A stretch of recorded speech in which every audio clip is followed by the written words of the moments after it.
오늘 우리 함께 읽을 기록된 하나님 말씀은 신약의 말씀 데살로니가 전서 제3장 데살로니가 전서 제3장 7에서 13절까지의 말씀입니다. 신약 331쪽경에 있는 데살로니가 전서 제3장 7에서 13절까지의 말씀 오늘 함께 읽고 묵상합니다. 우리가 우리 하나님 앞에서 너희로 말미암아 모든 기쁨으로 기뻐하니 너희를 위하여 능히 어떠한 감사로 하나님께 보답할까? 주야로 심히 간구함은 너희 얼굴을 보고 너희 믿음이 부족한 것을 보충하게 하려 함이라. 하나님 우리 아버지와 우리 주 예수는 우리 길을 너희에게로 갈 수 있게 하시오며 또 주께서 우리가 너희를 사랑한가 같이 너희도 피차간과 모든 사람에 대한 사랑이 더욱 많아 넘치게 하사 너희 마음을 굳건하게 하시고 우리 주 예수께서 그의 모든 성도와 함께 강림하실 때에 하나님 우리 아버지 앞에서 거룩함에 흠이 없게 하시기를 원하노라. 아멘.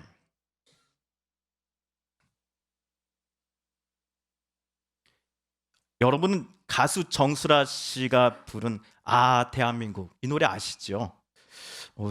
다 가사를 볼 수는 없고 이 구절이 있습니다. 뚜렷한 사계절이 있기에 볼수록 정이 드는 산과 들, 우리의 마음속에 이상이 끝없이 펼쳐지는 곳.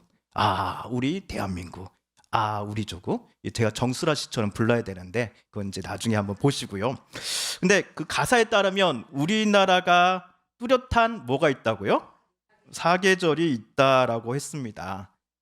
하지만 지난주와 같은 날씨를 보니까 전문가들의 말처럼 우리나라도 점점 태국이나 베트남의 기온을 닮아가고 있는 것 같습니다. 봄, 여름, 가을, 겨울이 아니라 봄, 여름, 가을, 겨울 이런 식으로 변해버린 것이 아닌가 싶습니다. 이러다가 우리 예준이, 현준이 때는 봄, 가을은 없어져 버리고 우리나라는 여름과 겨울 두 계절만 있습니다라고 교과서에서 배우고 가르치게 되는 것은 아닐까 하는 걱정도 듭니다. 최근까지만 하더라도 낮 기온이 20도 가까이가 되어서 어떤 때는 너무 더워서 옷 소매를 걷어 붙일 때도 있었습니다. 지난 주일 제가 반팔 입고 돌아다니는 것을 박연정 권사님이 보시고는 정말 딱한 표정으로 목사님 안 추워요? 라고 걱정스럽게 물어보실 정도로 지난주 낮 기온은 그래도 따뜻했습니다. 헌데 지난 3일 후 이제 수요일이죠. 11월 8일이 입동이었습니다. 그리고 다음날 목요일 오후부터 비가 좀 왔습니다. 그래서였을까요? 입동 이후에 날씨가 정말 추워졌습니다. 예보를 보니 오늘 낮 최고 기온은 영상 6도에 불과하고 오늘 밤에는 영하로 떨어진다라고 합니다. 또 아까 전에는 눈이 조금씩 내렸습니다. 이렇게 짧은 가을에서 겨울로 넘어가는 때가 되면 제게 생각나는 시가 하나 있습니다. 안도현 시인의 너에게 묻는다라는 시입니다. 너에게 묻는다. 연탄재 함부로 발로 차지 마라. 너는 누구에게 한 번이라도 뜨거운 사람이었느냐? 다 타버리고 노랗게 힘없이 남은 연탄재가 처음부터 이 모습은 아니었을 것입니다. 아무것도 모르는 이가 봤을 때에 연탄재는 그저 흉해 보이는 것에 불과합니다. 또한 보잘것없어 보입니다. 그래서 어떤 이들은 연탄재를 보면서 발로 차서 깨트리고는 지나가기도 합니다. 하지만 새카만 자태를 뽐내던 시절이 이 연탄재에게도 분명 있었을 것입니다. 차갑던 집바닥을 뜨뜻하게 만들어주고자 연탄은 자신의 온몸을 뜨겁게 불태웠습니다. 다른 이에게는 따뜻한 온기와 포근한 마음을 주었는데 정작 본인은 다 타버려서 더 이상 태울 수 없는 재로 남아버렸습니다. 한편 오늘 우리가 읽은 성경이 어디입니까? 데살로니가 전서입니다. 바울이 데살로니가 교회에 보내는 첫 번째 편지라는 뜻으로 데살로니가 전서라는 제목을 붙였습니다. 바울은 데살로니가 교회 성도들을 매번 자주 칭찬하였습니다. 그들이 서로를 사랑하며 섬기는 모습이 세상 모든 그리스도인들에게 본이 되었기 때문이었습니다. 우리 데살로니가 전서 4장 9절 10절을 세 번역으로 읽어보겠습니다. 시작. 교우들에 대한 사랑을 두고서는 여러분에게 더 쓸 필요가 없겠습니다. 여러분이 직접 하나님께로부터 서로 사랑하라고 하시는 가르침을 받아서 온 마게도니아에 있는 모든 형제 자매에게 그것을 실행하고 있기 때문입니다. 형제 자매 여러분, 우리는 여러분이 더욱더 그렇게 하기를 권면합니다. 데살로니가는 오늘날의 그리스에 속해 있습니다. 지도를 보시면 가운데 그리스를 기준으로 왼편에 이탈리아가 있고요. 오른편이 튀르키예, 과거 얼마 전까지 우리가 터키라고 불렀던 나라가 있습니다. 그리스도의 수도는 아테네입니다. 데살로니가는 아테네 다음으로 큰 그리스 제2의 도시에 속합니다. 데살로니가 도시가 가진 풍요로움은 지금으로부터 약 2000년 전, 즉 바울 당시에도 마찬가지였습니다. 이 도시를 바울이 방문하여 만나는 이들마다 복음을 전하였습니다. 그리하여 바울을 통해 예수님을 그리스도로 받아들이고 그리스도인이 되기로 결심한 이들이 335 모여 공동체를 이루기 시작하였으니 그것이 바로 데살로니가 교회였던 것입니다. 이처럼 데살로니가 교회는 바울에 의해 세워졌다고 해도 과언이 아닐 것입니다. 데살로니가의 교인들은 대부분 거의 100% 초신자입니다. 그들의 믿음은 분명 어린 아이와 같았을 것입니다. 순진하기도 하면서 좌충우돌 부딪히는 부분이 없지 않았을 것입니다. 그런데도 데살로니가 교회 성도들이 서로 사랑하라는 바울의 권면을 실천함에 있어서는 수십 년 예수를 믿었다라고 자랑하는 이들보다 훨씬 더 어른스러웠던 것입니다.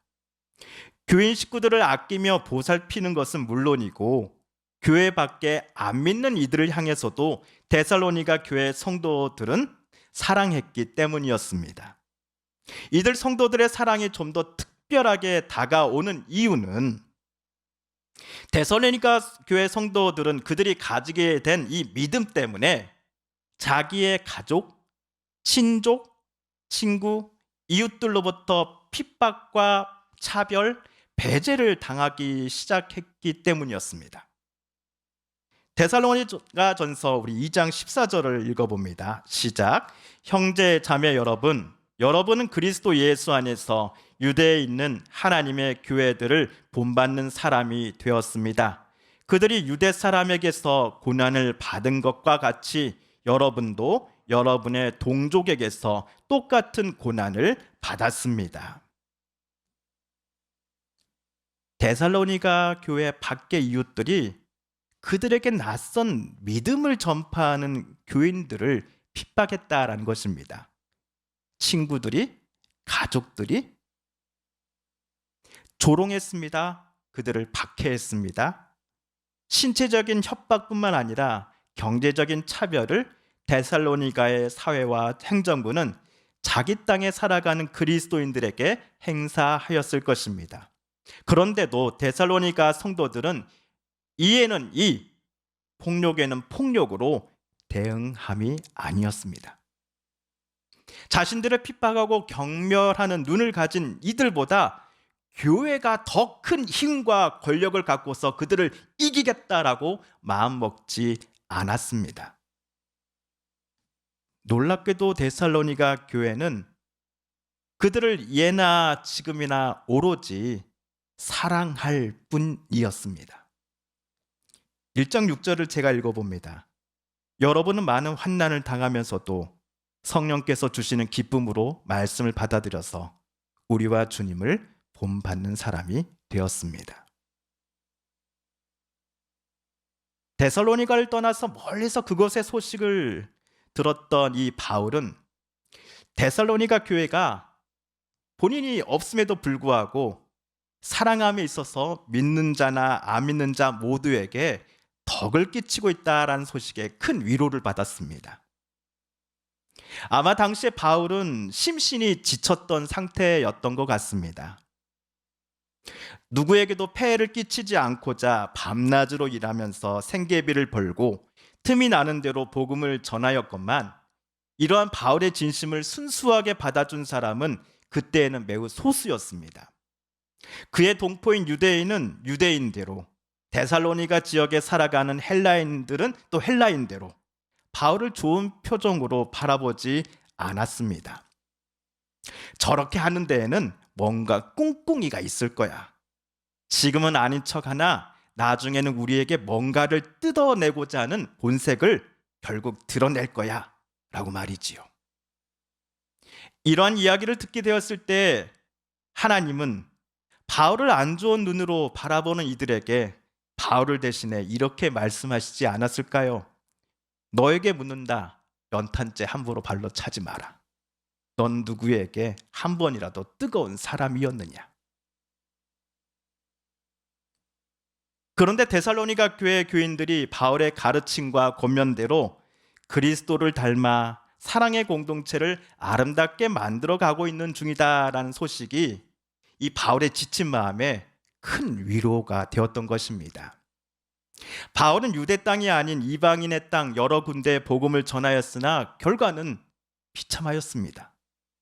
하지만 이방 땅에 복음의 씨앗을 뿌린 곳 중 한 곳인 데살로니가 교회에 다녀왔던 이가 바울에게 오늘 전해준 소식은 그로 하여금 다시금 힘을 낼 수 있게 해주었습니다. 적어도 데살로니가 교회만큼은 바울에서 들었던 이 이야기와 가르침을 하나님의 말씀으로 인정해 주었다라고 바울은 느꼈기 때문이었습니다.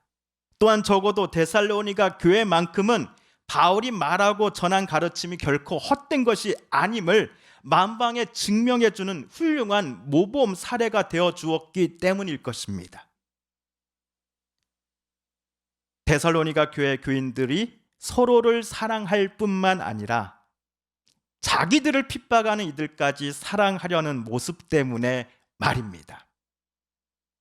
데살로니가로부터 전해진 이러한 소식은 바울로 하여금 또 다른 선교지를 향해 걸어가도록 풀어진 신발끈을 단단히 바울로 하여금 동요매게 만들었을 것입니다. 어제 토요일 서부초등학교 우신관에서 제1회 서부면 총회가 있었습니다. 지난 1년 동안 우리 마을 서부면을 더욱더 신바람 나게 만들며 마을 곳곳에 생기를 불어넣고자 자치의 모든 분들이 얼마나 애쓰고 수고하셨는지를 저는 느낄 수 있었습니다. 또한 이 자리에 우리 박필수 집사님 계시지만 자치회가 발족하기에 앞서서 우리 집사님과 자치위원회 회원분들이 정말 몇 년 동안 정말 맨땅에 헤딩이죠.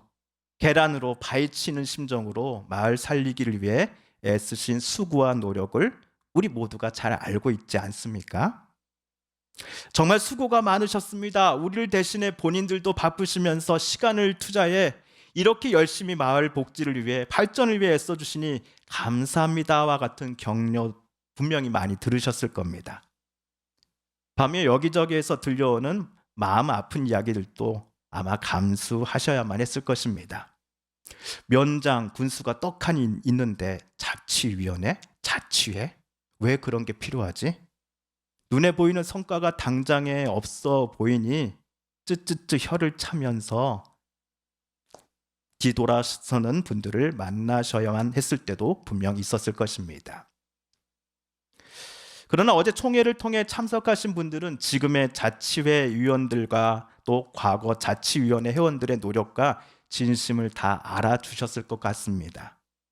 많은 분들이 찾아오셨고 또 지금까지 애쓰고 수고하신 일들을 보고받으셨기에 그동안 마을을 위해 눈에 보이는 곳 또 보이지 않는 곳에서 수고하신 분들이 조금이나마 어제 자리를 통해 위로와 힘을 받으셨으면 좋겠습니다.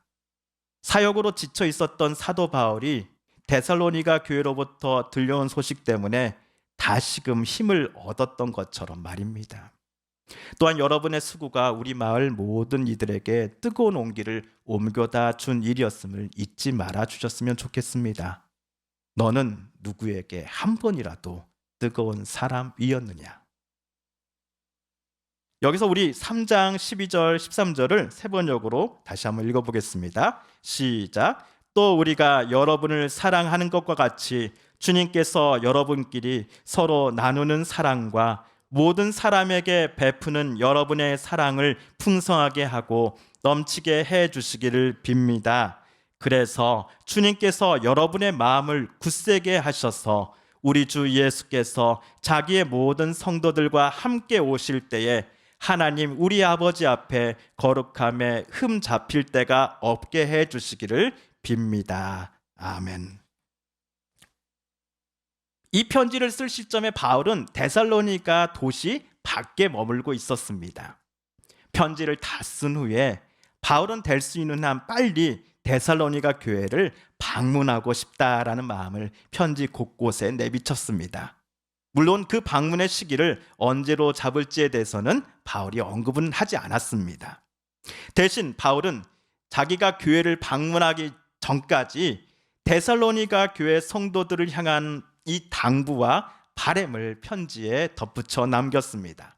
첫째는 바울과 우리 동료들이 여러분을 사랑하듯이 데살로니가 교회 여러분도 성도들 간에 그리고 교회 밖 이웃들에게 베푸는 사랑과 우애가 지금보다 더 풍성하고 충만해지기를 원합니다 라는 소식을 바울이 듣고 싶습니다 였습니다.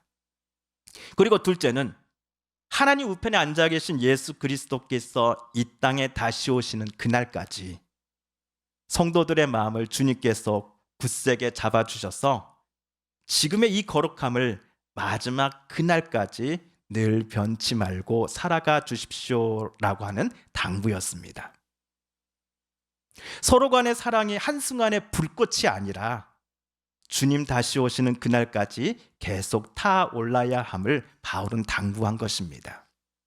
거룩하게 진실하게 그리고 신실하게 하나님과 이웃들 앞에 살아가려고 하는 성도들의 그 애씀이 주님을 다시 만나는 그날까지 계속되어야 한다라고 바울은 말했습니다.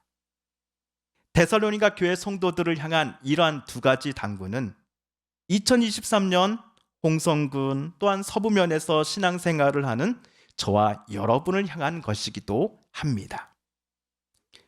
그런데 바울의 두 가지 당부를 주님 다시 오시는 그날까지 변치 않고 행한다라는 것은 나 한 사람만의 힘으로는 도저히 불가능합니다. 이룰 수 없습니다. 무엇보다도 주님의 도우심이 필요합니다.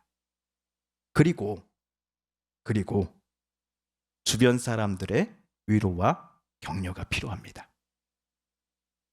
내 옆에 누군가가 정말 힘들 때 내가 그에게 힘을 주었던 것처럼 반대로 내가 힘들 때 누군가 찾아와 내 마음을 위로해주고 격려해 줄 것입니다. 우리 교회 찬양집 은혜 찬양샘 470번 누군가 널 위하여 라는 가사처럼 말입니다. 당신이 지쳐서 기도할 수 없고 눈물이 빗물처럼 흘러내릴 때 주님은 하시네 당신의 약함을 사랑으로 돌봐주시네. 누군가 널 위하여 누군가 기도하네. 내가 홀로 외로워서 마음이 무너질 때 누군가 널 위해 기도하네.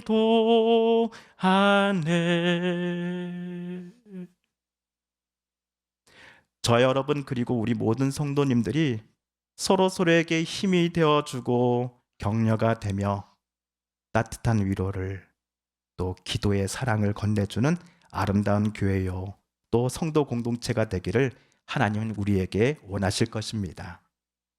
겨울이 되면 추운 것은 몸만이 아닌 것 같습니다. 마음도 함께 추워지는 때입니다. 이러한 때 차갑게 얼어버릴 것 같은 누군가의 마음에 따뜻한 온기를 전해주는 사람이 바로 우리 그리스도인들이 되어야 하지 않겠습니까? 내 자녀, 가족들을 사랑함은 물론이고 우리 교우들 또 내 이웃들을 보듬고 위로하며 격려하는 마음을 가진 이들이 바로 저와 여러분이 되어야 할 것입니다. 그리하여 우리가 서로에게 또한 우리의 이웃들에게 또 우리 자신에게 전하는 이 따뜻한 위로와 격려의 온기 때문에 더 많은 분들의 심신이 따뜻해지는 이번 겨울이 되기를 소망해 보십시다. 함께 기도하겠습니다.